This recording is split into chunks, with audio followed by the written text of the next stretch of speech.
Général des services. Bonjour. Voilà,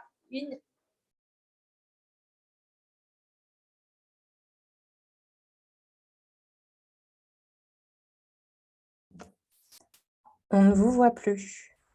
Disparition présidente. Oui, Yasmine, on t'a perdu. Incroyable. Ma coprésidente disparaît. Ben alors, ça. Jean-Jacques, tu as fait un tour de magie, c'est ça? Ben voilà. Ben voilà. Bravo Jean-Jacques, c'est une date au hasard pour faire disparaître la coprésidente. Le 8 mars, tu fais disparaître les femmes, toi. Voilà, voilà. Au niveau du message, Jean-Jacques, bon. Mais tu as vu, il y a un fort symbole. Ah, elle est revenue. Elle est en train de se reconnecter là. Elle apparaît, elle redisparaît. Bon. Attendez. C'est bon, elle est en train de se reconnecter. Bon. C'est bon. On t'a retrouvé, Yasmine? Alors, Yasmine? Yasmine, remets ton micro, par contre. Remets ton micro. Voilà l'effet de l'administration générale, comme je lui ai indiqué. Du coup, voilà la raison pour laquelle nous avons souhaité, avec Jean-Jacques, organiser un webinaire sur être une femme directrice de cabinet.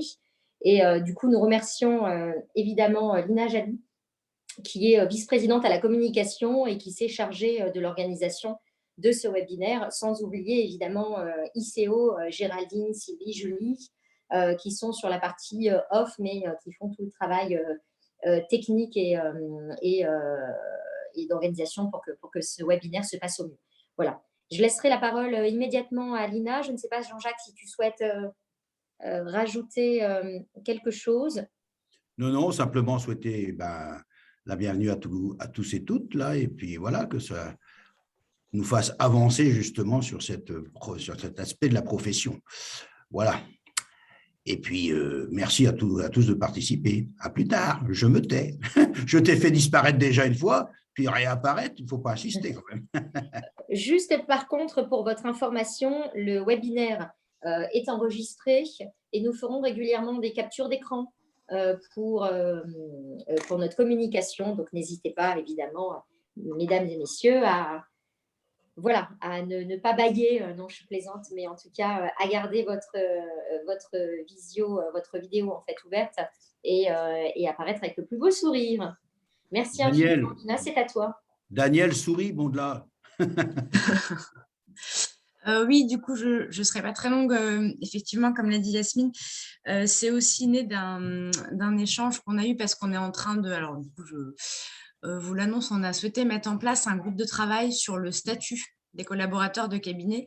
C'est un sujet qui avait déjà un peu été abordé, je crois, je parle sous le contrôle de Yasmine et Jean-Jacques, mais l'idée c'était d'approfondir le sujet et d'arriver aussi à donner des clés, notamment aux plus jeunes collaborateurs, mais pas que, ou alors pas forcément jeunes en âge, mais au moins jeunes en poste, d'avoir toutes les clés de lecture sur quels sont grosso modo les droits et les devoirs et les particularités de ce statut. Et donc, pour inaugurer aussi ce groupe de travail, on souhaitait axer aujourd'hui cette journée sur les droits des femmes. On voulait l'axer sur la question des collaboratrices femmes. J'en profite si la question du statut des collaborateurs de cabinet, principalement en collectivité, intéresse les uns et les autres, n'hésitez pas à envoyer un mail. Alors, l'adresse mail, je parle sous le contrôle de Yasmine, c'est secrétariat-asso-dircab@gmail.com, mais je vous la renverrai dans le chat pour que vous l'ayez. Si jamais ça vous intéresse de travailler dessus, n'hésitez pas à rejoindre ce groupe de travail. Pour l'instant, on a créé un groupe WhatsApp. Je sais qu'on a tous beaucoup de groupes WhatsApp, mais là, l'idée, c'était surtout de pouvoir donner des clés de lecture aux uns et aux autres qui exercent ce métier. Et puis, un peu dans le même esprit du fonctionnement de l'association, c'est de pouvoir partager aussi les informations et le partage d'expérience avec nos collègues. Daniel, tu as mis tu es en plein écran. Partage d'écran. Daniel. Je ne sais pas si vous entendez. Daniel, tu retires ton partage d'écran, Daniel. Merci. Et donc, du coup, je vais, pour commencer, laisser la parole à Maître Béguin, qui va nous faire une intervention principalement sur la question du statut des collaboratrices de cabinet. Oui, bonjour à tous. Alors, je vais moi faire le partage d'écran en espérant que ça fonctionne de votre côté. C'est parfait, maître. Alors, effectivement, quelques minutes pour vous refaire un petit point de manière générale sur le statut des collaborateurs de cabinet et avec une petite particularité sur certains aspects qui peuvent concerner les femmes collaboratrices de cabinet. Donc, les emplois de collaborateurs de cabinet sont des emplois particuliers et c'est vraiment le terme qui est aujourd'hui utilisé par le nouveau Code général de la fonction publique qui est entré en vigueur il y a quelques jours, le 1er mars 2022. Les dispositions qui étaient avant à l'article 110 de la loi 1984 se retrouvent dans le Code, dans un chapitre qui est intitulé « Agents contractuels territoriaux recrutés sur des emplois particuliers ». C'est vraiment le titre du chapitre. On y trouve aussi des emplois de sapeurs-pompiers ou également les collaborateurs de groupes d'élus, qui sont donc différents des collaborateurs de cabinet et qui vont concerner les grosses collectivités, les communes de plus de 100 000 habitants dans lesquels on a des groupes d'élus. Donc, ces emplois sont effectivement particuliers, comme le dit la loi. Pour autant, elle ne les définit pas. Il n'y a pas de définition de ce qu'est un emploi de collaborateur de cabinet. Et en réalité, c'est la jurisprudence qui a essayé de définir ces emplois, notamment le Conseil d'État a indiqué que les collaborateurs de cabinet étaient recrutés donc, par un choix discrétionnaire par l'élu, l'exécutif, et qu'ils étaient donc chargés d'exercer des fonctions qui requièrent nécessairement d'une part un engagement personnel et déclaré au service des principes et objectifs guidant leur action politique auquel le principe de neutralité des fonctionnaires et agents publics dans l'exercice de leurs fonctions fait normalement obstacle, et d'autre part, une relation de confiance personnelle, ça c'est important, d'une nature différente de celle résultant de la subordination hiérarchique du fonctionnaire à l'égard de son supérieur. Donc le collaborateur de cabinet, c'est le conseiller politique de l'exécutif, il a pour rôle de le conseiller dans ses choix politiques, dans ses arbitrages, de préparer éventuellement les décisions, les discours, de gérer son emploi du temps, etc. Il y a une fiche métier qui a été élaborée par le CNFPT et qui a identifié 4 missions pour les collaborateurs de cabinet, des conseils prodigués donc à l'exécutif territorial, l'élaboration et la préparation des décisions à partir des analyses réalisées par les services de la collectivité et le suivi des décisions prises par l'exécutif, la liaison au quotidien entre les organes politiques, les services de la collectivité et les interlocuteurs externes, donc comme les médias, les services déconcentrés de l'État, la population, etc. Et 4e mission, la veille institutionnelle et juridique. Donc ça, c'est ce que prévoit la fiche du CNFPT. Donc, les particularités de ces emplois de cabinet, quelles sont-elles? La première particularité, c'est qu'il y a un nombre limité d'emplois de collaborateurs de cabinet en fonction de la strate démographique pour les communes. Un collaborateur si la commune compte moins de 20 000 habitants, 2 collaborateurs lorsque la population est comprise entre 20 000 et 40 000 habitants. Et pour les intercommunalités, c'est en fonction du nombre d'agents employés, un collaborateur lorsqu'il y a moins de 200 agents et 3 collaborateurs entre 200 et 499 agents. Donc, après avoir déterminé le nombre d'emplois de collaborateurs de cabinet, l'exécutif est libre de recruter dans la limite de ce nombre. Il n'est pas obligé de pourvoir l'intégralité des emplois si il est dans une collectivité qui lui permet de recruter plusieurs emplois de collaborateurs de cabinet. Il n'y a pas d'obligation. La deuxième particularité qui est importante aussi par rapport après aux droits des collaborateurs de cabinet, c'est que ce n'est pas un emploi permanent. C'est précisé donc dans le décret de 1987 qui fixe le mini-statut des collaborateurs de cabinet. Donc cet article 2 précise que la qualité de collaborateur de cabinet d'une autorité territoriale est incompatible avec l'affectation à un emploi permanent d'une collectivité. Donc ce n'est pas un emploi permanent, c'est un emploi dont la durée est limitée dans le temps, elle est limitée à la durée du mandat de l'exécutif puisque les fonctions de collaborateur de cabinet prennent fin donc au plus tard en même temps que le mandat de l'autorité territoriale, que la fin du mandat intervienne en cours de mandat pour X ou Y raison, décès d'un élu, démission ou au moment du renouvellement évidemment des assemblées. Et donc, dans ces cas-là, le contrat prend fin, ce qui signifie qu'on est sur un non-renouvellement de contrat et pas un licenciement, lorsque c'est le terme normal du contrat. Il n'y a donc pas de formalisme particulier et aucune indemnité qui est versée à ce moment-là au collaborateur de cabinet, puisque ce n'est pas considéré comme un licenciement. En revanche, évidemment, s'il perd son emploi, qu'il n'est pas recruté par la suite, si l'autorité n'est pas réélue, par exemple, eh bien, il a le droit aux allocations chômage comme les autres agents contractuels. Autre particularité encore, c'est que l'emploi est budgétairement à part. Il faut que les crédits soient votés par l'organe délibérant de manière spécifique et les recrutements donc, ne peuvent avoir lieu que si les crédits ont été inscrits au budget. Cette spécificité budgétaire implique aussi des spécificités par rapport à la rémunération des collaborateurs de cabinet. Elle est libre dans une certaine mesure puisqu'elle va être plafonnée. Le traitement indiciaire est plafonné à 90% du traitement indiciaire terminal de l'emploi fonctionnel de direction ou de l'emploi qui a le grade le plus élevé au sein de la collectivité. Pour le régime indemnitaire, il est possible d'accorder un régime indemnitaire donc aux collaborateurs de cabinet, mais là aussi, il est plafonné à 90% du montant maximum effectivement servi aux titulaires de l'emploi fonctionnel ou de l'emploi administratif le plus élevé. Maître, votre PowerPoint est bloqué sur la première page, je crois. Je ne sais pas si ça fait pareil à tout le monde. Là, rien ne se passe? Non. En fait, on voit la première page, la page de garde. Je vais recommencer. Là,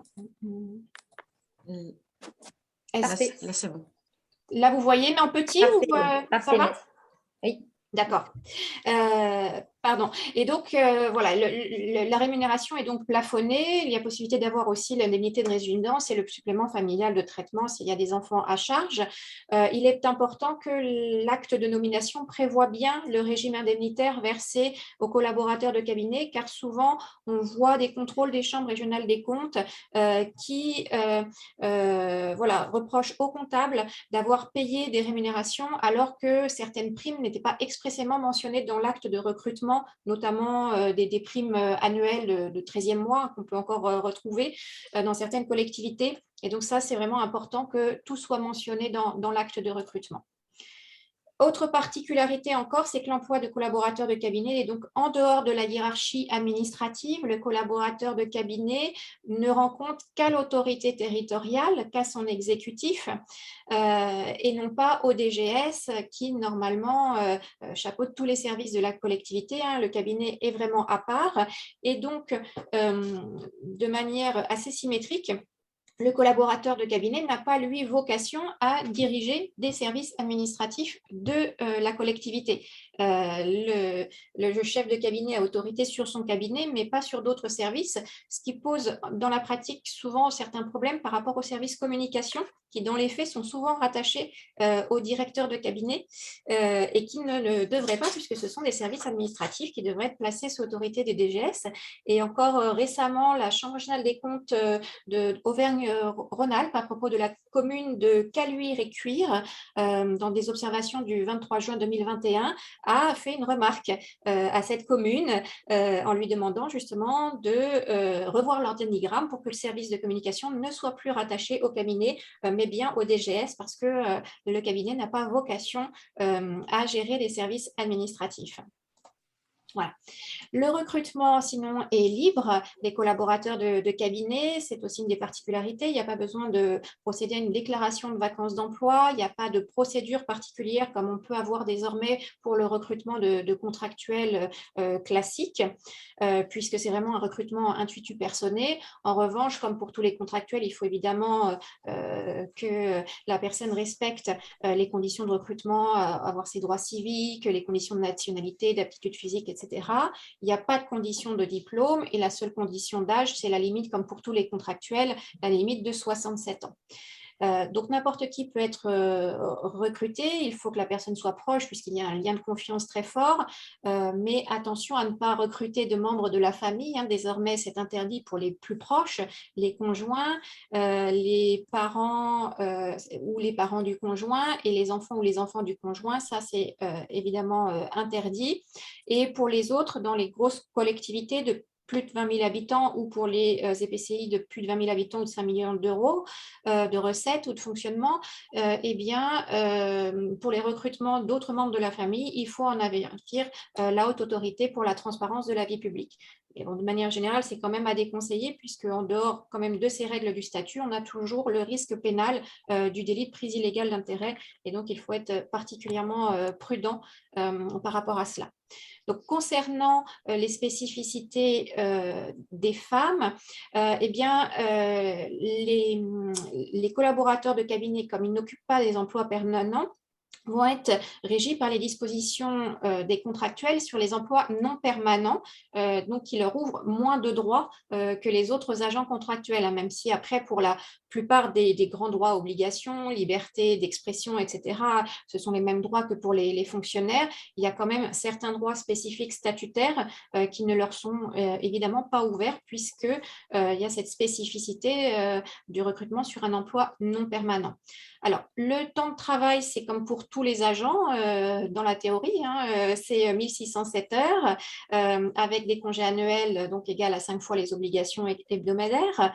Néanmoins, dans les faits, c'est vrai qu'on demande une grande disponibilité aux collaborateurs, collaboratrices de cabinet et ça peut être un motif s'ils ne se montrent pas suffisamment disponible, ça peut être un motif de licenciement. Il peut justifier l'absence de disponibilité suffisante du collaborateur de cabinet peut justifier une perte de confiance. C'est ce qui a été jugé, je voulais indiquer, par le tribunal administratif de Montpellier il y a quelques années. La collaboratrice de cabinet n'avait pas été suffisamment présente, elle avait manqué à certaines manifestations.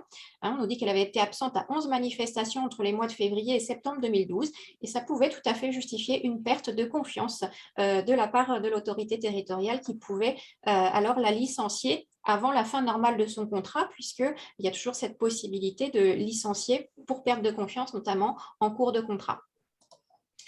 Comme normalement tout contractuel, le collaborateur de cabinet peut aussi bénéficier d'un temps partiel, donc là aussi en théorie, temps partiel de droit pour élever un enfant jusqu'à l'âge de 3 ans lorsqu'on justifie d'un an d'ancienneté, donc selon des quotités de 50 à 80%. Temps partiel qui peut être accordé pour tout motif sous réserve des nécessités de service, ou également temps partiel thérapeutique sous réserve de présentation d'un certificat médical. C'est ce qui est donc prévu par les textes. Concernant les congés pour raison de santé, ce sont aussi les mêmes que pour les contractuels classiques, congés maladie ordinaire, grave maladie, accident de travail ou maladie professionnelle, avec simplement la petite précision qu'il n'y a pas de reclassement en cas d'inaptitude physique, là encore parce que c'est lié à la nature de l'emploi qui n'est pas un emploi permanent. Congé maternité, le congé maternité est là aussi ouvert aux collaboratrices de cabinet dans la durée, donc pour une durée de 16 semaines, avec en principe 6 semaines avant la date présumée d'accouchement, 10 semaines après la date de celui-ci. Maintien de la rémunération et possibilité aussi, en cas de nécessité, d'obtenir un congé pathologique qui peut prendre effet 2 semaines avant le début du congé maternité et se prolonger 4 semaines après le congé de maternité. Donc ça, effectivement, ce sont des droits qui sont prévus par le statut pour les contractuels et donc qui s'applique aux collaborateurs de cabinet. Je disais en théorie parce qu'après, il y a une difficulté pratique qui se pose, c'est le remplacement des personnes ou en tout cas, voilà, comment compenser le temps non travaillé par le collaborateur ou la collaboratrice qui serait par exemple à temps partiel, puisque les emplois, le nombre d'emplois de collaborateurs de cabinet est limité. Et une réponse ministérielle de 1998, mais qui est reprise par là aussi les chambres régionales des comptes, précise bien qu'on ne raisonne pas en équivalent temps plein, mais en nombre d'emplois, c'est-à-dire qu'on ne peut pas effectivement recruter un deuxième collaborateur de cabinet si la strate ne permet de recruter qu'un collaborateur de cabinet. Donc, une collaboratrice de cabinet qui serait à 80%, eh bien, le maire ne pourrait pas recruter quelqu'un sur les 20% restants. pour combler effectivement ce manque de temps pour lui. Et ça, c'est une véritable difficulté. On retrouve aussi la même difficulté pour remplacer l'agent en congé maternité ou en congé maladie, puisque le statut général prévoit que le recrutement de contractuels pour remplacer des fonctionnaires ou des contractuels temporairement absents, par exemple pour raison de santé ou maternité, ne vise normalement qu'à pourvoir des emplois permanents. Or, là encore, la difficulté, c'est que l'emploi de collaborateur de cabinet n'est pas un emploi permanent. Donc, effectivement, dans la pratique, ça pose des difficultés aux employeurs qui ne peuvent pas remplacer les collaborateurs, collaboratrices de cabinet qui seraient absentes. Dernier petit focus que je souhaitais faire aussi sur les collaboratrices de cabinet et la problématique du harcèlement qui peut être réel, harcèlement moral, voire harcèlement sexuel, qui se développent ces dernières années, et avec les outils qui ont été mis en place au sein des collectivités, on le voit quand même de plus en plus surgir et la parole se libère. Donc, je vous ai mis l'exemple d'une ville, la ville de Tournefeuille, qui avait été condamnée en 2011 à verser 15 000 € de dommages d'intérêt à une collaboratrice de cabinet qui avait été victime de harcèlement moral. Elle avait été dessaisie de la plupart de ses attributions, donc la collectivité a été condamnée. En revanche, un autre exemple un petit peu plus récent où la Cour a considéré qu'il n'y avait pas eu de harcèlement moral, ça concernait une collaboratrice de cabinet au sein de la communauté d'agglomération d'Argenteuil-Beson. Son supérieur hiérarchique avait tenu quand même des propos déplacés et blessants sur sa tenue, sa coiffure, on avait remis en cause ses compétences, etc. Mais vous voyez, la Cour nous dit que finalement, de manière générale, ces faits étaient intervenus dans un contexte de relation de travail qui excédait le cadre strictement professionnel, qu'il y avait des échanges de courriels qui témoignaient d'une grande liberté de ton au sein des membres du cabinet, qui entretenaient entre eux des relations excédant là aussi le cadre strictement professionnel, notamment à l'occasion de déjeuners ou d'autres moments conviviaux en dehors des stricts horaires de travail. Et que finalement, ces propos s'inscrivaient dans ce cadre général, si bien qu'il n'y avait pas lieu de les considérer comme des agissements de harcèlement moral.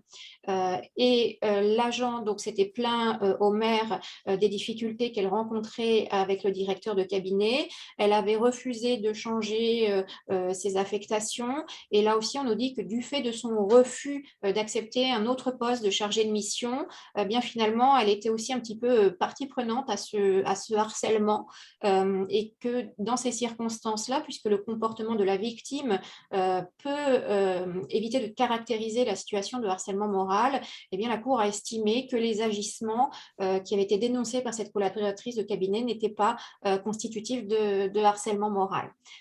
Donc, voilà pour ces deux exemples. En tout état de cause, comme tout agent, le collaborateur ou la collaboratrice de cabinet peut avoir droit à la protection fonctionnelle de sa collectivité, notamment donc, en cas de harcèlement, mais de manière générale aussi en cas de menaces, injures, diffamation ou autres. Donc, protection qui était prévue à l'article 11 du statut général et qui maintenant est inscrite donc aux articles L 134.1 et suivants du Code général de la fonction publique. Donc, voilà pour ce petit tour d'horizon et ce petit rappel rapide sur le statut des collaborateurs de cabinet, avec la petite particularité donc, pour les collaboratrices de cabinet. Merci, Maître Bélien. Merci pour votre éclairage et pour vos explications qui étaient très précises. Nous allons du coup démarrer par les témoignages des 3 femmes directrices de cabinet en poste ou qui ont exercé le métier. Je souhaite la bienvenue à Rafika Reski, que j'ai vu, qui a intégré du coup le webinaire. Merci encore, Rafika, pour ta présence. Muriel nous rejoindra un peu plus tard. Nous démarrerons, si vous le voulez bien, par Aïn Weber, qui est actuellement directrice de cabinet adjointe de la ville de Paris, maire de la mairie du 18e arrondissement et accessoirement membre du conseil d'administration de l'association DIRCAB. Aline, c'est à toi.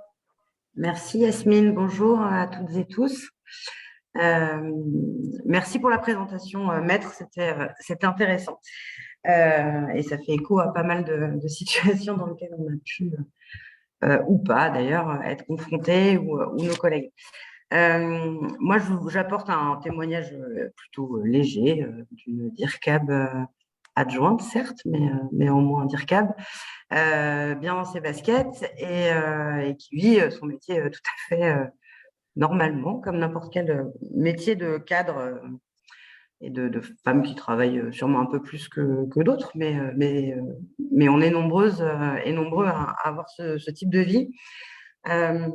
J'ai réfléchi un peu à ce que je pouvais vous raconter ce matin et moi j'ai 2 périodes dans ma carrière en collectivité. Donc déjà je suis en arrondissement, ce qui a un statut un tout petit peu particulier par rapport à vous, parce que nous on est ayant finalement assez peu d'administration décentralisée, on a un très gros cabinet. Donc moi je suis à la tête d'une équipe de 20 personnes. On a 20 collaborateurs à la mairie du 18e. Et j'ai une double expérience en câble. La première, il y a 20 ans, où j'étais chargée de communication, attachée de presse auprès de l'ancien maire du 18e. J'ai eu la grande idée de m'interrompre pour monter une entreprise et faire des enfants, donc d'être totalement indépendante pour faire des mômes en étant bien sûre de ne pas avoir de congé mater ni quoi que ce soit. Et je suis revenue un peu plus tard, il y a presque 8 ans maintenant, en tant que directrice de la com au cabinet du maire du 18e, puis directrice adjointe de cabinet. Et dans mes 2 périodes de collaboratrice de câble, il y a vraiment pas mal de choses qui ont changé quand même. Alors certes, j'étais beaucoup plus jeune et plus débutante, mais on était quand même dans un moment où toutes ces questions donc déjà la place de la femme en politique c'était le début de la parité. Enfin, il y avait pas mal de choses qui commençaient à peine. Moi, je me rappelle très bien personne dans mon entourage proche au cabinet, jamais, mais plutôt des partenaires extérieurs qui m'appelaient l'attachée de fesses, qui se demandaient comment une jeune femme blonde pouvait réussir à travailler dans un cabinet. Le maire de l'époque était Daniel Vaillant, qui venait d'être ministre de l'Intérieur. Alors ça faisait un peu waouh, elle travaille pour un ancien ministre de l'Intérieur, incroyable. Comment elle a fait? Elle a bien dû passer par une casserole quelconque ou un canapé quelconque pour en arriver là. J'ai toujours eu la chance d'avoir des patrons, notamment Daniel Vaillant, puis le maire actuel. Mais Daniel Vaillant était quelqu'un d'assez protecteur et qui nous mettait vraiment très, très en garde contre tous les abus qu'il pouvait y avoir de partout, parce qu'il y en avait beaucoup. Les femmes se taisaient et beaucoup d'hommes faisaient semblant de ne pas voir, ou en tout cas pensaient que c'était assez normal. Et puis, depuis ces dernières années, alors effectivement, j'ai vieilli, je me suis sûrement un peu renforcée, je fais un peu plus attention. Je n'ai plus le physique d'une attachée de fesses, je mets des guillemets, hein. Mais j'évolue dans un cabinet où à la et dans une mairie dans lequel la direction, à un moment, entre le cabinet et la direction générale des services, le maire et la première adjointe de l'époque, nous étions un groupe de 7, nous étions 6 femmes. Donc nous, la parité, on ne la connaît pas, on la fait plutôt à l'envers. Et ça n'a jamais posé problème à personne. J'ai ma grande différence dans mon poste et dans ma manière de travailler dans ce rôle particulier qu'être collaboratrice d'élu, c'est, je pense, la maternité. La maternité, ou en tout cas la vie de famille, qui me semble beaucoup plus complexe à gérer et finalement beaucoup plus discriminant dans l'accès aux postes et aux responsabilités. Je ne suis pas sûre que c'est parce que je sois une maman. Je pense que ça va aussi pour les papas. Et je pense que la discrimination tient plutôt à ça, en termes de rythme de vie, de travail, comment est-ce qu'on nous fait confiance pour accéder à un poste. Quand on a des enfants et qui sont pas majeurs, ça semble poser problème et l'organisation peut-être au quotidien plus complexe. Donc voilà pour mon témoignage, qui est plutôt un témoignage de quelqu'un qui vit assez bien son poste de femme et DIRCAB, avec effectivement, voilà, dans une ambiance il n'y a pas de défiance vis-à-vis de notre genre, mais cette interrogation plutôt sur, il me semble effectivement, sur cette histoire de vie de famille qui me semble plus complexe à gérer que le reste.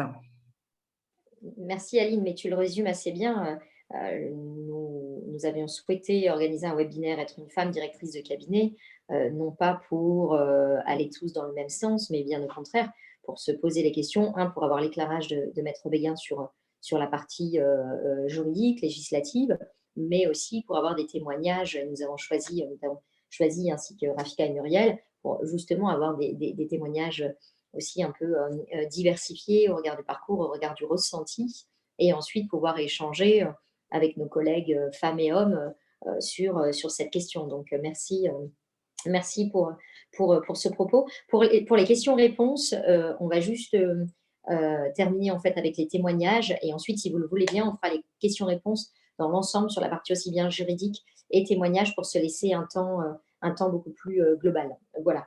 Rafika, je ne te vois plus sur… Bonjour, vous Parfait. m'entendez? Nous t'entendons très bien. Bonjour Rafika, merci Bonjour encore à toutes et bonjour à tous. pour ta présence. Rafika Reski, qui est aujourd'hui maire de Chilly-Mazarin et qui est membre du conseil d'administration depuis maintenant de nombreuses années. Moi, j'ai eu la chance de la côtoyer. 22 ans. Voilà, j'ai eu la chance de côtoyer quand je suis rentrée dans l'asso il y a environ une dizaine d'années. Et Rafika fait partie de ces femmes bienveillantes envers moi au sein de l'association, et je l'en remercie encore, même si j'ai eu la chance d'avoir beaucoup d'hommes bienveillants. Je pense notamment à Jean-Jacques, Daniel, Hervé, notre ancien président, qui m'a toujours fait confiance. Et Rafika était ancienne directrice de cabinet, donc nous avons souhaité aussi avoir son regard en fait sur, en tout cas son témoignage sur son ressenti en tant que femme directrice de cabinet, qui a été positif ou négatif. Rafika, je te laisse la parole.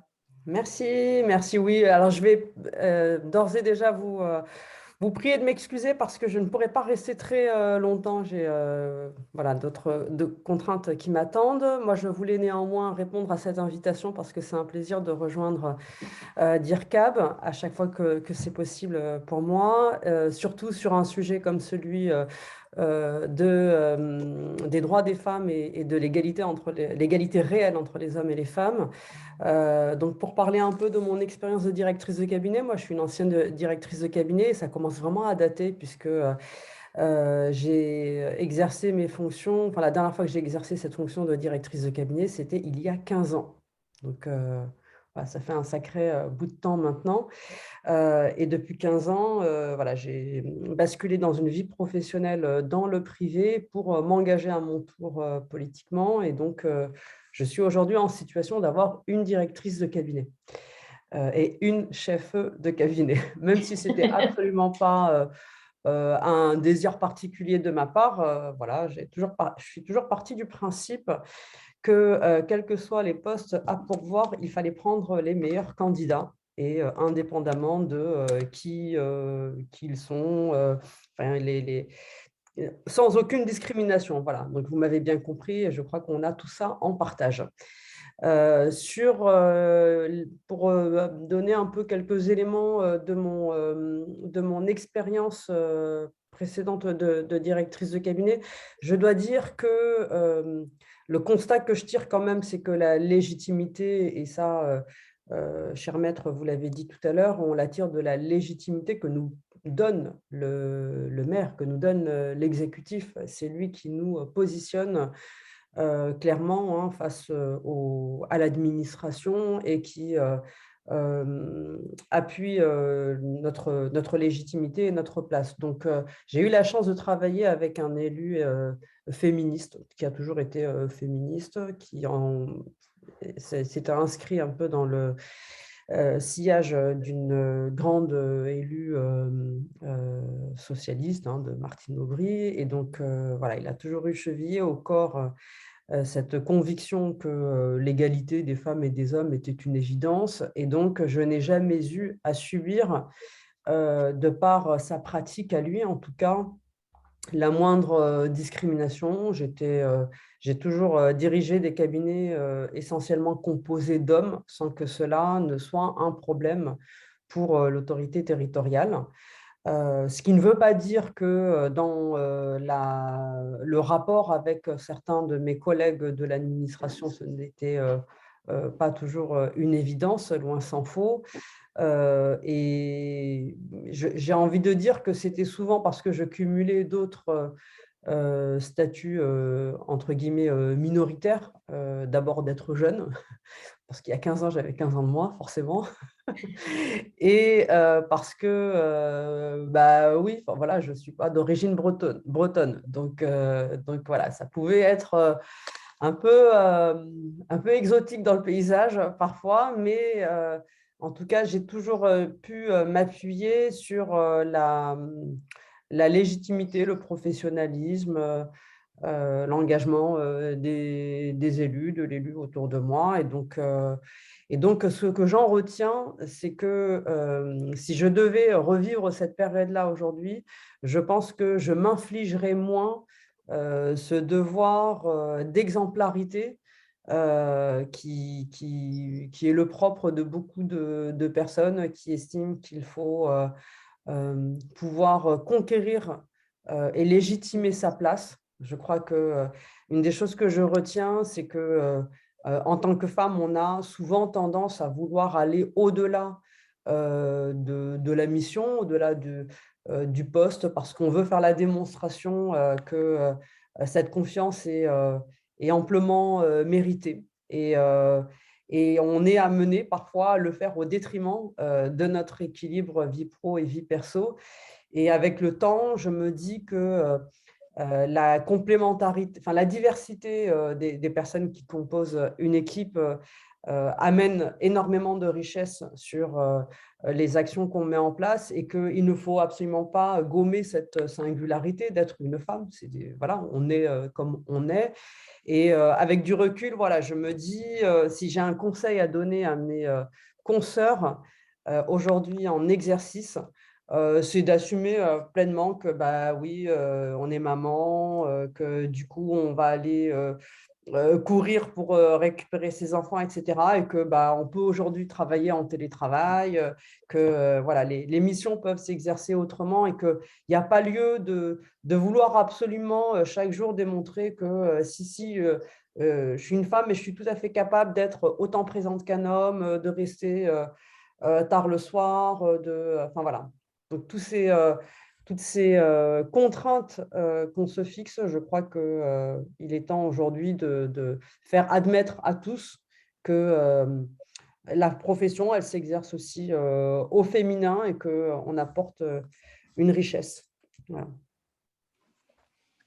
Voilà un peu sommairement moi, ce que je voulais dire. Donc, dans mon fonctionnement aujourd'hui avec mes collaboratrices, donc les femmes qui sont dans mon cabinet et même même les hommes dans la direction générale, ou hommes et femmes dans la direction générale, enfin de reconnaître aussi le statut de parent. Et donc, la responsabilité parentale nous conduit à, nous en tout cas, enfin, moi en tant que entre guillemets, employeur, à avoir à l'esprit que, bah oui, il faut être dans une relation équilibrée au travail. C'est ce que je retiens. Voilà. Merci Rafika pour ton témoignage. Je pense qu'il va toucher plusieurs personnes, enfin, plusieurs collègues, collaboratrices de cabinet. Et je pense que ton ressenti parle à beaucoup de femmes directrices de cabinet. Je vais laisser la parole maintenant à Muriel. Muriel, qui je pense est plus ou moins dans ta lignée, voire même un peu plus, on va dire, plus délicate, mais je laisserai un peu expliquer son parcours, puisque comme toi, elle a connu des années de collaboratrice de cabinet ou directrice de cabinet à une époque où il y avait beaucoup moins de femmes qu'à présent. Et donc, s'imposer était aussi différent, si je puis dire, de cette manière. Muriel, j'ai vu que tu nous avais rejoint. Muriel? Oui. Parfait. Alors, Muriel Palmade, qui est ancienne directrice de cabinet, aujourd'hui responsable de la maison de la région Occitanie, qui est notre ancienne vice-présidente à la communication de l'asso DIRCAB, et aujourd'hui fait partie du conseil d'administration avec Rafika et bien d'autres femmes et hommes. Voilà, donc continue à consacrer son temps et son énergie pour l'association. Donc merci encore, et je ne le répéterai pas assez, merci encore à Aline, Rafika et Muriel, parce que c'est important d'avoir des membres aussi de l'association qui accordent de leur temps pour ce genre de webinaire et pour avoir une vision plus globale pour nos collègues. Aujourd'hui, nous l'avons ouvert également aux personnes qui n'étaient pas encore membres de l'association, parce que nous considérons que le sujet était suffisamment pertinent pour ne pas se restreindre aux membres de l'association. Voilà. Muriel, nous te laissons la parole. N'hésite pas à être, permets-moi l'expression, crue dans ce que tu as pu vivre en tant que femme collaboratrice de cabinet dans ton parcours. Donc, n'hésite pas à nous dire avec franchise comment tu as pu le vivre pour justement ensuite amener des questions tout à l'heure sur la troisième partie de notre webinaire. Oui, merci beaucoup. Excusez-moi pour le retard, mais comme pour beaucoup dans vos collectivités aujourd'hui, voilà, c'était le 8 mars dans un contexte très particulier et nous venons de tenir une table ronde avec des femmes chefs dans le bâtiment. Et à entendre leurs témoignages et leur parcours, je me disais que c'était vraiment très similaire au parcours d'une directrice de cabinet en réalité, sur la nécessité de devoir toujours être à la preuve, toujours devoir démontrer, et en tout cas pour asseoir la légitimité, devoir bien montrer les compétences, alors qu'on peut quand même le dire entre nous et sans difficulté, qu'on doit avoir ce devoir d'exemplarité. Et Rafika, j'entends ce que tu dis. On s'inscrit beaucoup dans le devoir d'exemplarité, mais je crois qu'on n'a pas le choix en réalité. Et j'espère que dans 15 ans, 20 ans, nos petites filles ou nos filles n'auront plus à être dans cette posture-là, mais aujourd'hui, c'est encore une réalité.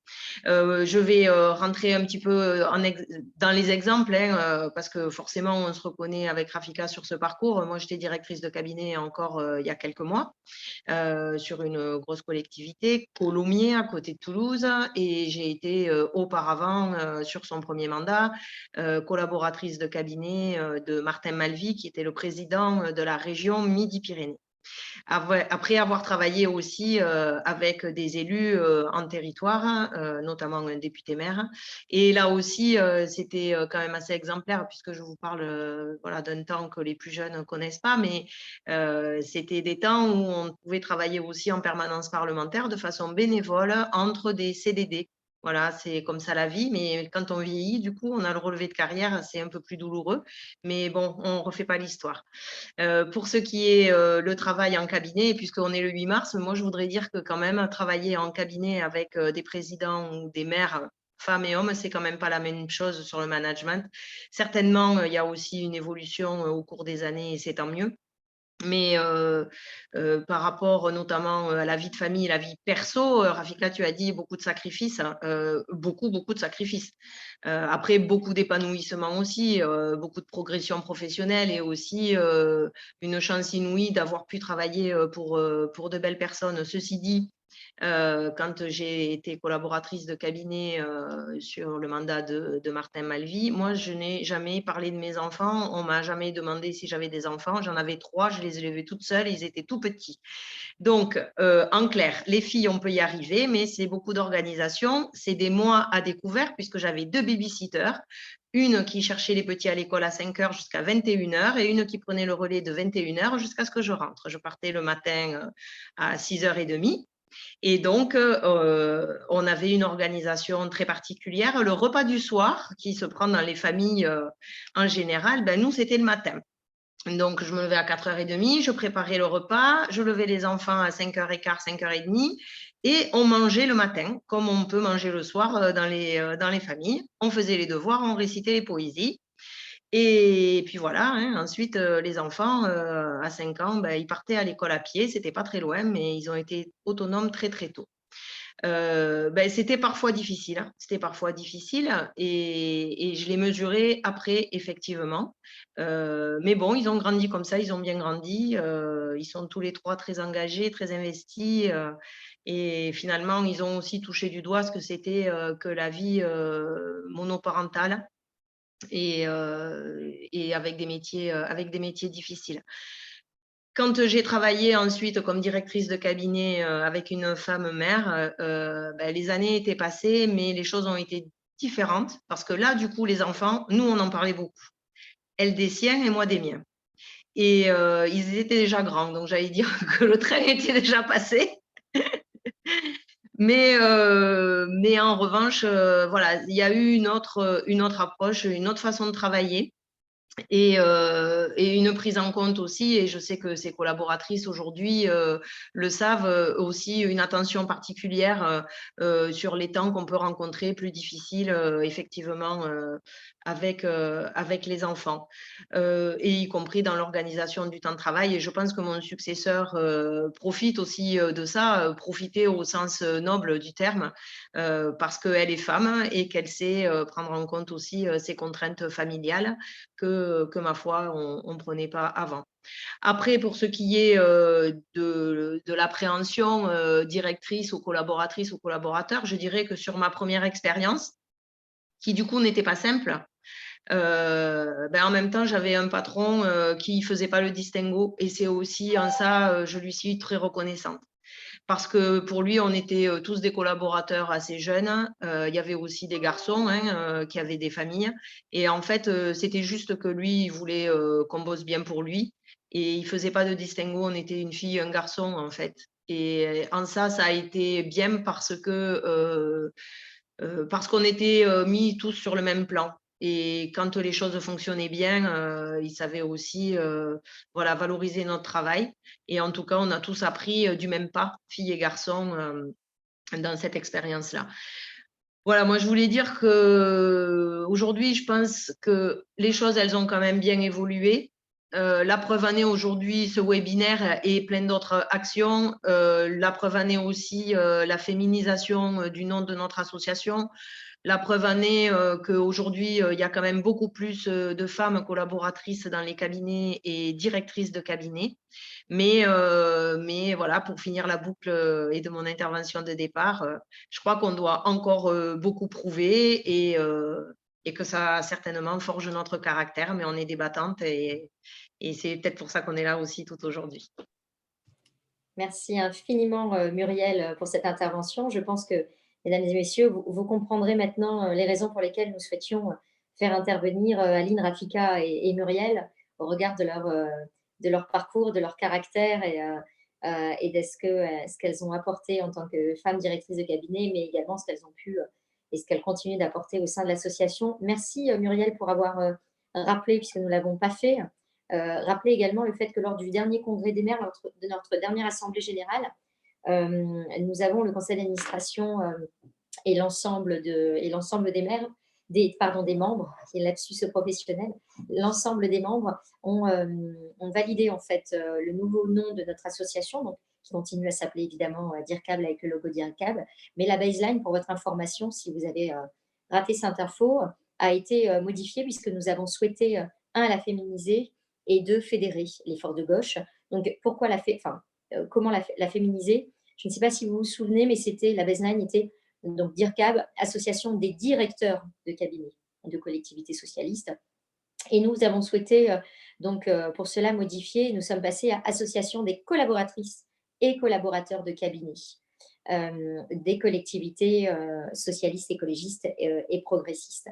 C'était important pour nous, symboliquement, de noter par écrit la féminisation, l'évolution en fait de notre association, et cela passait évidemment par le symbole du logo, en modifiant également nos statuts. Voilà, donc merci Muriel pour ce rappel, puisqu'il est également très, très important. Nous allons maintenant, alors je vois que Rafika doit nous quitter. Merci infiniment Rafika pour le temps que tu nous consacres tout le temps pour l'ensemble de ta disponibilité. J'espère qu'on aura l'occasion de se voir le 25 mars au jardin d'acclimatation pour notre soirée du printemps. Pardon ? Je ferai au mieux. Salut Rafika. Merci à vous tous pour l'organisation et à très vite. Bye bye. Bis Rafika. Bye. Du coup, il nous reste 30 minutes, comme nous l'avions imaginé pour le temps questions-réponses. Donc, je vous rappelle que vous pouvez aussi bien poser les questions à Maître Béguin du cabinet Oppidum Avocat, que nous remercions encore d'être un partenaire sans faille depuis tant d'années. Et Aline et Muriel, voilà, sur leur parcours et sur leur combat de femmes. Je vous laisse la parole.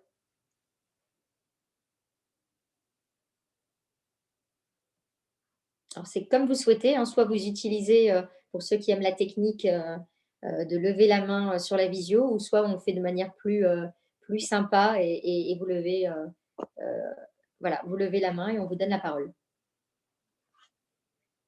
Alors, le temps qu'une question se pose, je vais peut-être laisser mon cher coprésident dire peut-être un petit mot, Jean-Jacques. Oui, alors moi j'ai l'œil, mais j'ai vu que Amandine veut causer. Et alors, nous laissons la parole. Le petit mot, c'est simplement effectivement de reprendre quand même ce que tu as dit. Ce n'est pas par hasard qu'il y a eu un combat, parce que c'est quand même pas venu spontanément, hein, l'histoire de féminiser le logo de DIRCAB et les statuts, contrairement à ce que l'on pourrait. Il faut quand même le dire. Merci Jean-Jacques. Ça n'a pas été non plus. Ça n'a pas été une guerre de tranchées, il ne faut pas exagérer non plus, mais ça n'a pas été si spontané que ça. En tout cas, nous avons dû, et heureusement qu'il y avait une majorité de femmes et d'hommes qui considéraient qu'il n'y avait pas de débat sur cette question et qu'il fallait justement que nous passions une étape au sein de notre asso, notre bel asso qui a plus de 40 ans d'existence, mais que nous, en faisant ça, nous n'abîmions pas l'histoire de l'association, bien au contraire. Mais nous évoluons avec notre temps, tout simplement. Amandine ? Voilà. Alors, Amandine, oui, Amandine avait demandé, vas-y. Est-ce que vous m'entendez ? Très bien. Oui, bonjour à toutes et à tous. Moi, je voulais évoquer avec vous quelque chose qui me tient à cœur. Donc, moi, je suis directrice de cabinet dans une intercommunalité d'à peu près 80 000 habitants, en secteur plutôt rural, en Isère. Et du coup, je me suis aperçue que suite aux dernières élections, on a une féminisation assez importante des conseils municipaux. Mais néanmoins, on a énormément de démissions en ce moment parce que les femmes sont notamment à bout de souffle par rapport à la gestion de leur quotidien, la gestion professionnelle et la gestion, je dirais, en commune. Et du coup, on essaye de trouver des solutions pour essayer de modifier en fait les instances, les réunions, utiliser la visio, mais c'est très compliqué. Et voilà, je voulais partager un petit peu avec vous, savoir si vous aviez testé des choses un petit peu différentes pour remobiliser un petit peu les femmes, parce que oui, on a besoin d'elles, mais malheureusement, situation monoparentale, situation compliquée dans les communes, j'ai vraiment, je suis inquiète. On a énormément de démissions, donc je suis vraiment inquiète et voilà, je voulais qu'on échange là-dessus aujourd'hui.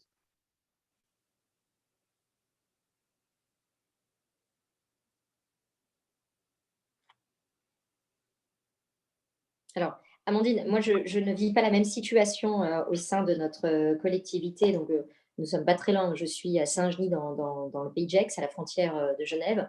Nous ne vivons pas les démissions. Par contre, ce que nous vivons, c'est que les femmes, bizarrement, les adjointes au maire ne souhaitent pas, puisqu'évidemment, nous préparons l'avenir, et ne souhaitent plus, alors pour celles dont c'est le premier mandat, ne souhaitent pas s'engager pour les années à venir, enfin pour le futur mandat, en tout cas pour la future campagne, et aller à des postes stratégiques type, pourquoi pas, tête de liste. Et les raisons qui sont évoquées, c'est je souhaite avoir une vie de famille et les réunions entre la vie professionnelle et les responsabilités d'élus. Je ne peux pas. Donc je pense en effet que le côté malheureusement du poids de la femme au sein de la famille doit jouer, doit rentrer en compte. Et ça, c'est le cas pour notre commune. Et je touche du bois, fort heureusement, je n'ai pas de démission. Aline ?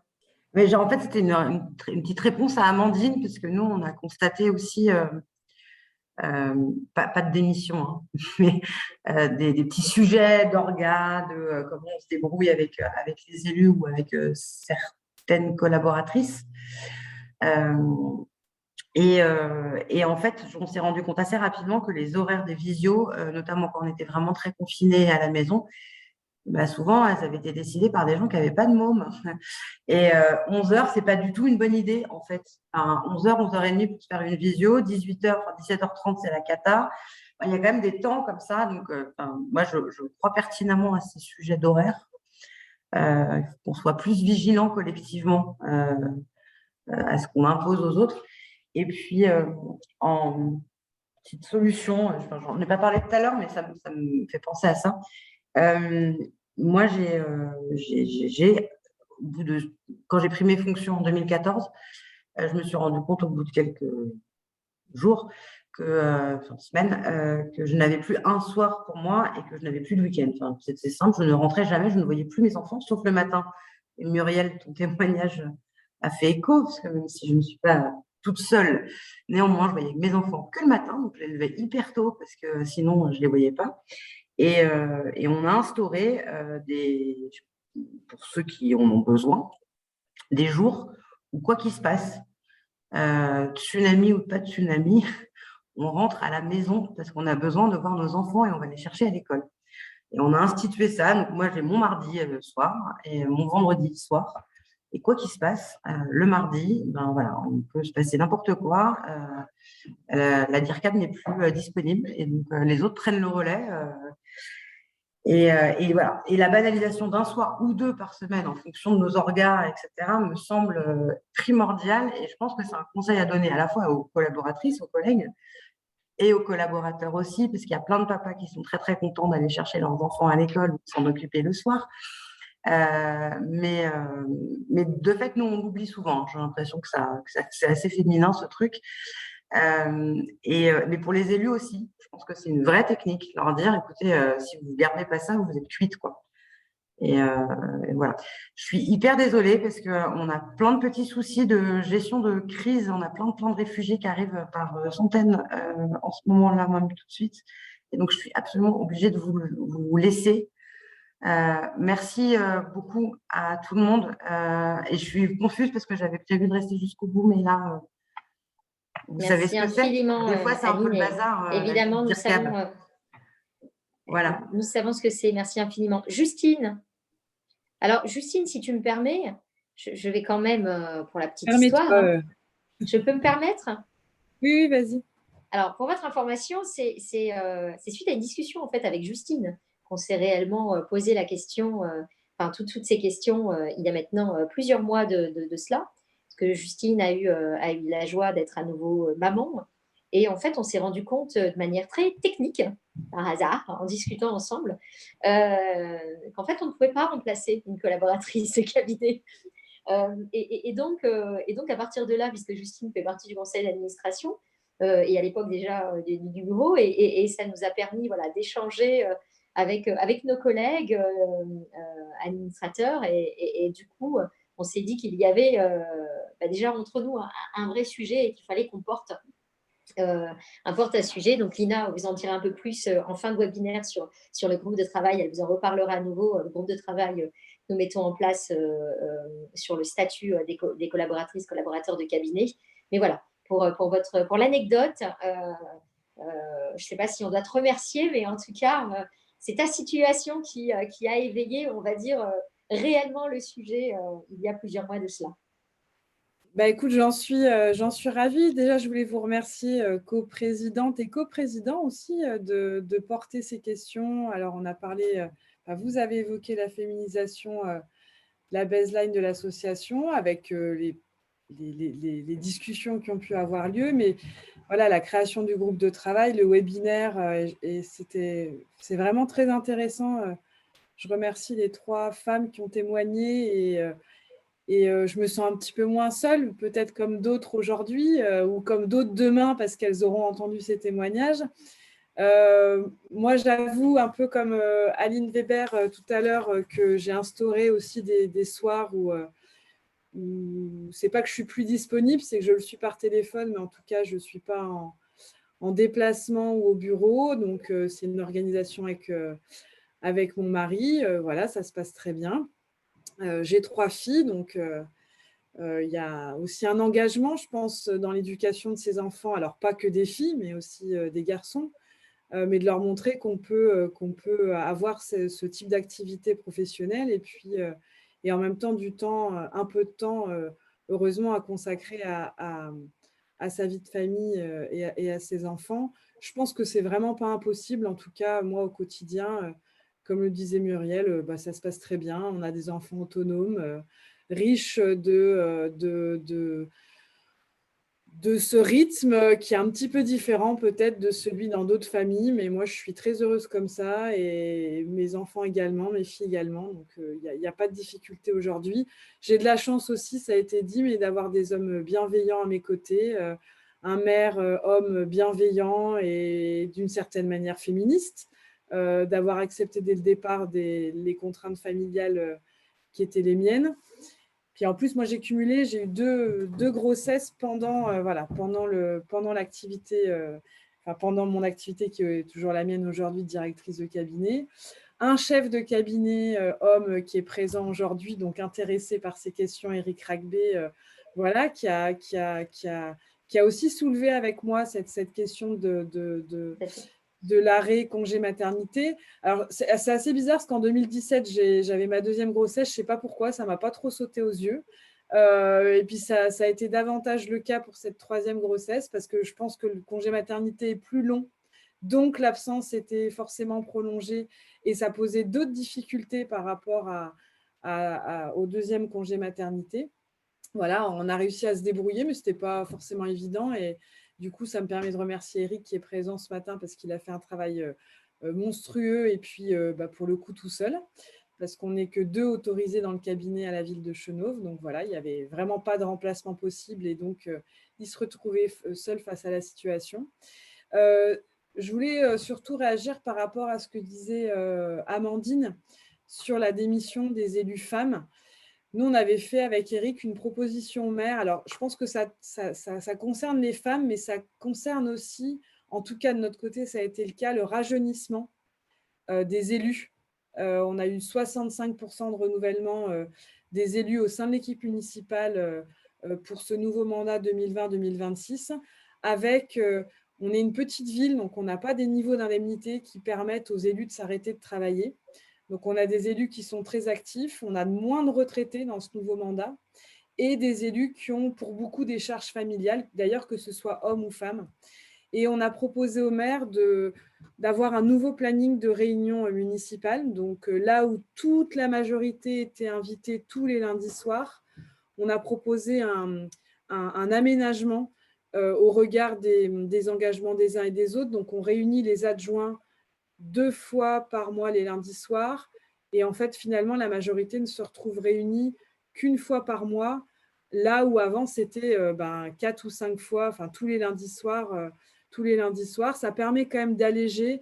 Et pour avoir échangé avec les élus femmes et hommes qui ont ces charges familiales, voilà, ça permet de trouver un agencement au quotidien. On essaye aussi de faire des temps d'échange et de réunion sur les périodes de la pause déjeuner, parce que la pause déjeuner est essentielle pour les directrices de cabinet, chefs de cabinet, collaboratrices, par ailleurs mamans, parce qu'elles font plein de trucs sur la pause déjeuner quand elles ne sont pas en déjeuner de travail. Voilà, et pour les papas aussi, très certainement. Mais nous, ça nous permet de réunir les élus qui, pour le coup, travaillent, n'ont pas leurs enfants avec elles à ce moment-là, et ont un temps dégagé une heure, une grosse heure, 1h30, le temps de revenir à la mairie. Et en fait, ça embête personne, entre guillemets, quand on arrive à trouver la bonne date.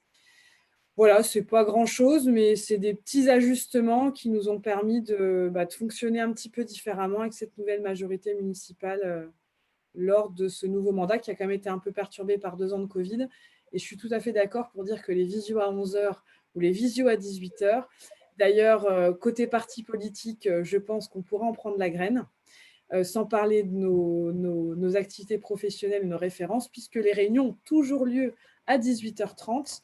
les mercredis ou le jeudi soir, pile poil les jours où c'est très compliqué quand on a des charges familiales à assumer. Merci, merci Justine. Merci. Y a-t-il des questions ou des témoignages peut-être? Je vois que Pascal a levé sa main. Virginie. Bonjour. Alors, Alors, voilà, je ne vois vas-y. pas Pascal. Maintenant, j'arrive pas à activer ma caméra, pourtant. Enfin, on Alors, t'entend par ce que je contre. te propose, c'est qu'on laisse Virginie, du coup, la parole à Virginie pour que tu la reprennes après, Pascal. D'accord. Parfait. Virginie. Oui, bonjour. Alors, moi, du coup, je suis en poste depuis 7 ans à la mairie de Vauvert, dans le Gard.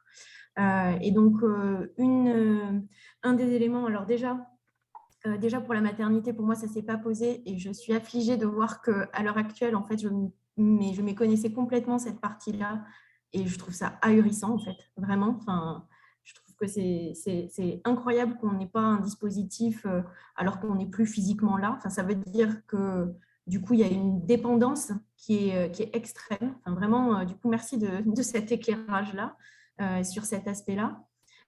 Moi, à l'inverse, j'ai dû accompagner, du coup, pendant le précédent mandat, il y avait effectivement plus de retraités. Et je rejoins la question des jeunes actifs, parce que pour nous, elle se pose à l'heure actuelle pour des jeunes papas qui ont 4 enfants, un jeune papa qui a eu son 4e là, et qui pour lui, la charge se pose, du coup, des réunions est compliquée. Donc, on a mis en place déjà un planning sur l'année pour essayer de figer les agendas des temps de travail, parce que ça permet d'avoir des repères pour tous ceux qui sont actifs. Et effectivement, on est allé, nous, sur un rythme de un lundi sur 2 pour la majorité et par contre, tous les mercredis les mercredis soirs pour les adjoints. Et on commence les réunions à 19h. Lors de notre précédent mandat, on les commençait à 20h30 et elles finissaient à 23h, 23h30. Enfin, c'était extrêmement fatigant, mais comme c'était des retraités, il y avait plus de retraités, c'était un temps finalement de convivialité aussi, donc ils s'y retrouvaient. Les jeunes actifs, sur ce temps-là, ils ont besoin de temps de vie, donc vraiment là-dessus, c'était impossible et intenable sur cette deuxième partie de mandat. Après, moi, j'ai la chance d'avoir un maire féministe qui s'entoure vraiment, peu importe vraiment peu importe la directrice, on a une directrice des services techniques, la compétence n'a pas de sexe et là-dessus, il le redit, donc c'est très agréable à travailler. Mais moi, du coup, j'ai eu à accompagner un parent malade pendant ce deuxième mandat. Et là, la notion de vraiment essayer de conquérir son temps de vie personnel m'a semblé vraiment important en fait, de rééquilibrer pour pouvoir tenir. C'est-à-dire, alors nous, on n'avait pas mis l'idée en place des soirées banalisées, mais ça, je trouve ça très intéressant. Moi, c'est plus qu'au bout d'un moment, quand le volume horaire est trop exponentiel, en gros, on a calé qu'il y avait besoin de rééquilibrer. Alors, ce n'est pas vraiment des RTT, mais c'est au moins un aménagement du temps de travail qui permet de souffler. Et pour le cas personnel, ça m'a permis de pouvoir accompagner réellement un parent malade, alors que la notion de temps partiel n'a pas de sens réel, parce qu'un temps partiel sur un 300%, je ne sais pas ce que ça donne, quoi. Donc voilà, je pense que vous l'avez dit, il y a la notion de confiance qui est essentielle, mais du coup, elle se gagne aussi par les limites qu'on peut mettre sur la vie personnelle, sinon on ne tient pas sur la durée. Et le but, ce n'est pas d'exposer pour personne, en fait, ni même pour l'élu, ni même pour les élus. Donc là-dessus, voilà, c'était juste un témoignage sur cette partie-là, vie perso, vie pro, qui est effectivement, comme vous tous, bien chargée. Merci Virginie. Pascal? Oui, est-ce que vous m'entendez? Nous t'entendons parfaitement. Bon, je suis désolée, la caméra ne veut pas s'activer, donc je vais juste vous dire, je voudrais témoigner sur un point. Grâce à la technique, bon, je ne le démontre pas aujourd'hui, mais on a, depuis notre arrivée à la mairie d'Orvaux en juin 2020, tous nos conseils municipaux étant retransmis en direct, on a investi dans du matériel de retransmission que nous utilisons toutes les semaines pour nos réunions de majorité et du bureau municipal. Et pour cela, nous avons conservé le planning. Alors, on a un planning annuel des réunions on a essayé pendant un an de les mettre une fois sur 2 à 20h30, une fois sur 2 à 18h30. Et puis, finalement, ce n'est pas optimal. Donc, on est revenu à 18h30 pour tout le monde. Nous avons une base, évidemment, le maire et le DGS et moi sommes toujours en présentiel. Mais ceux qui veulent se connecter à distance, participer à distance, y compris faire des présentations, peuvent le faire soit depuis leur lieu de travail, puisque comme dans d'autres communes, nous avons un grand renouvellement des élus avec beaucoup de relativement jeunes et beaucoup d'élus en activité. Donc, certains le font depuis leur lieu de travail et pendant un peu plus d'1 an, nous avons même eu quelqu'un qui travaillait dans un autre département que le nôtre, la semaine, et donc il faisait quasiment toutes les réunions, c'était un adjoint, qui faisait quasiment toutes les réunions depuis un autre département. Et puis, donc, ça permet d'avoir une plus grande souplesse pour les élus, ils ne sont pas obligés de venir. Je fais toujours un compte-rendu avec un partage des diaporamas. Et voilà pour ce qui est de concilier pour les élus, vie pro et perso. Moi, j'aurais aimé peut-être qu'on parle un peu plus du temps de travail parce que c'est vrai que je vis un grand écart. Je travaillais précédemment dans le privé et dans les ressources humaines. Et c'est vrai qu'ici, on remplit des documents sur lesquels on témoigne de nos horaires de travail, l'heure d'arrivée, l'heure de fin. On fait des demandes de congés quand on veut s'absenter. On est supposé choisir un temps de travail avec une histoire de RTT où on travaille 36 heures par semaine. Moi, le mercredi, voire le jeudi midi, j'ai fait mes 36 heures, il reste toute la semaine à finir, dont le jeudi soir, la réunion du bureau jusqu'à 21h30 minimum, les conseils municipaux jusqu'à pas d'heure et les week-ends, évidemment. Donc, ça, c'est quelque chose qui ne se voit pas et qui ne se voit même pas des agents, si vous voulez.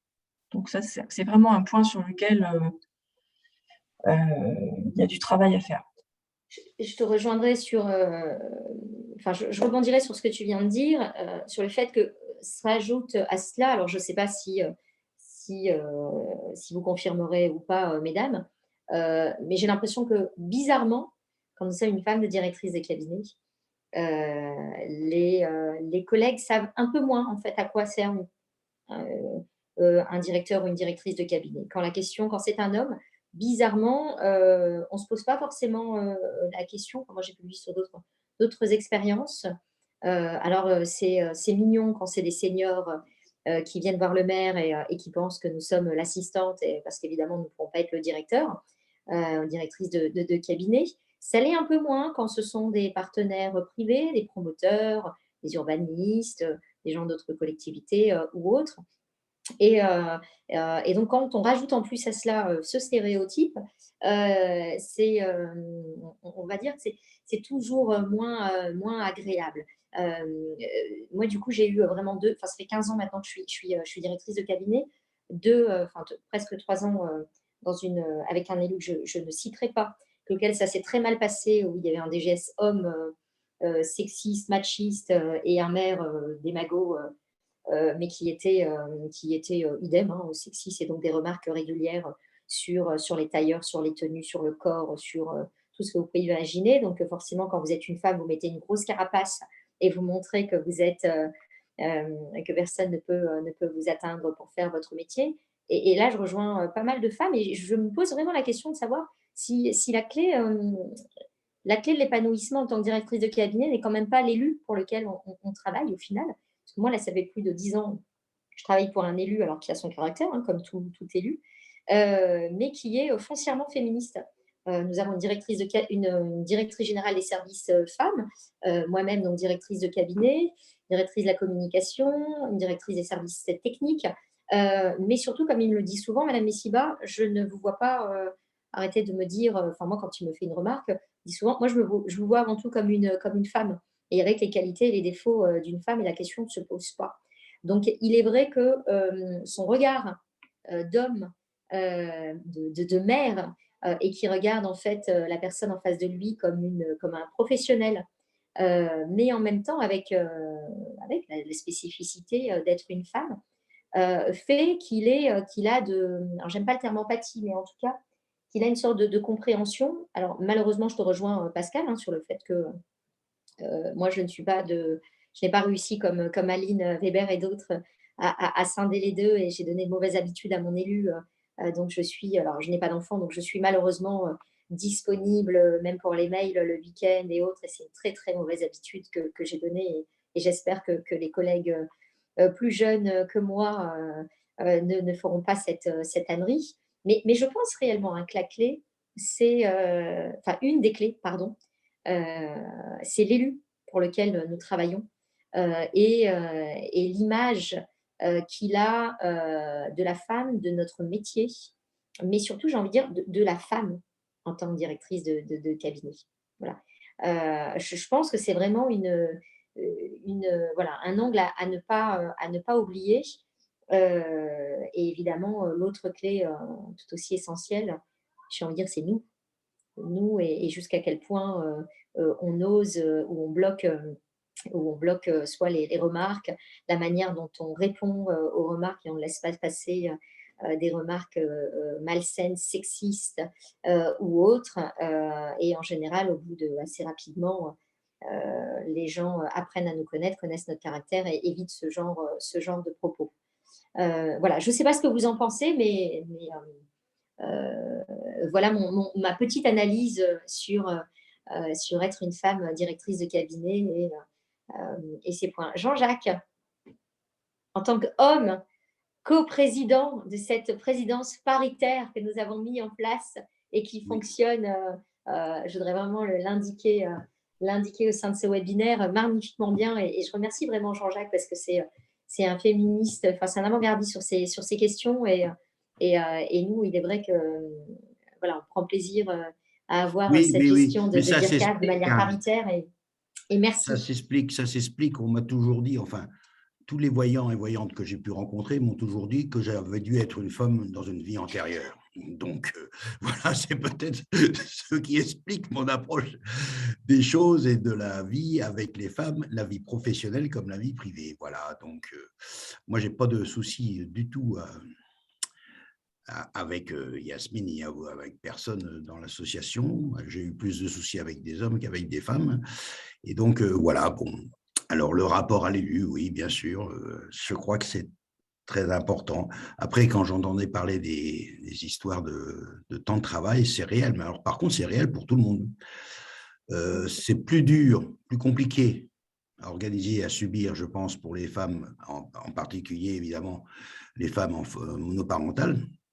Mais c'est vrai pour tout le monde, hein, le temps de travail. Après, quand on est des vieux singes et des vieux sages, on prend le temps, on envoie un peu plus facilement promener l'élu en lui disant « t'es bien gentil, mais j'ai besoin de repos, ou j'ai besoin de ceci, j'ai besoin de cela ». Et c'est vrai que c'est différent aussi quand on est en poste dans une commune ou quand on est en poste dans une intercommunalité. Les intercos, moi je suis donc le DIRCAB de Saint-Brieuc, Armor Agglomération, il y a 150 000 habitants. Le rapport n'est pas le même, le rapport à l'élu n'est pas le même. Il n'y a vraiment que le rapport au président, pratiquement. Les VP, on les voit, bien sûr, mais c'est une fois par semaine, etc.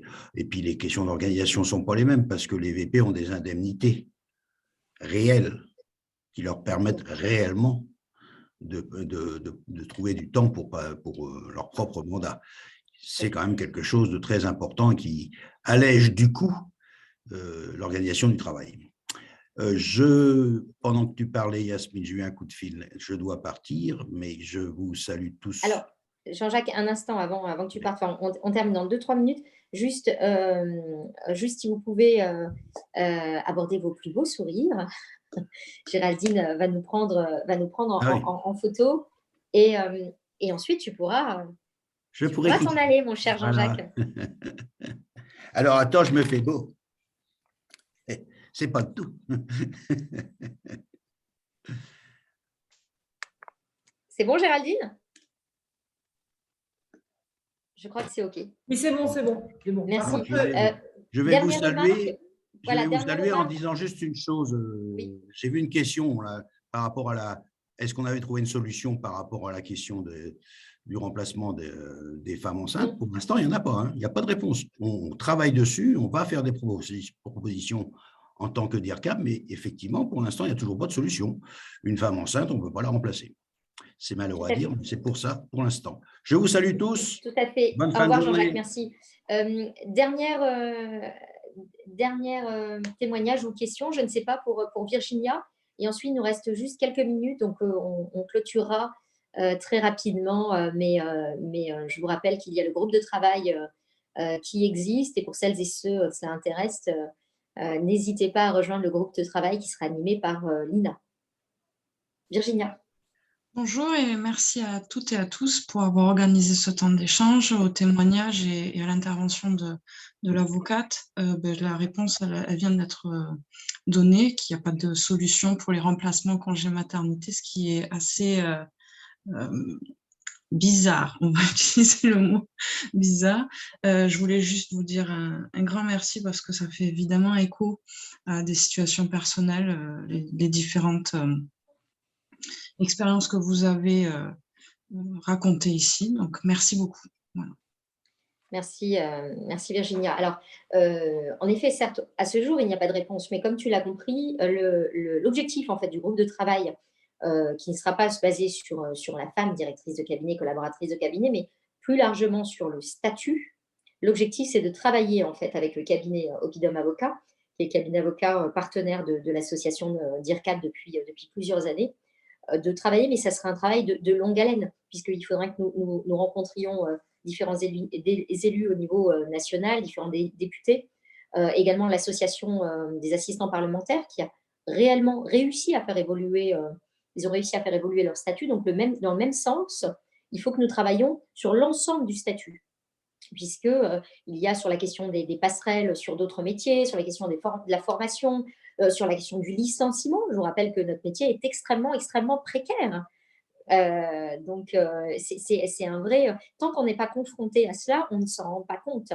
Là, par exemple, nous avons fait un partenariat avec la SMAC L'Assurance pour permettre en fait, à nos collègues qui le souhaitent de bénéficier d'une assurance et de permettre pendant 6 mois d'avoir une indemnité, puisque je vous rappelle que toutes les indemnités ne sont pas prises en charge par Pôle emploi. Et donc, c'est le revenu net en fait, qui est pris en compte. Et souvent, il y a si vous me permettez l'expression, on se prend une claque en fait. Enfin, moi, je ne l'ai pas vécu, mais j'ai des témoignages qui indiquent qu'on se prend une claque quand on passe déjà du jour au lendemain au chômage.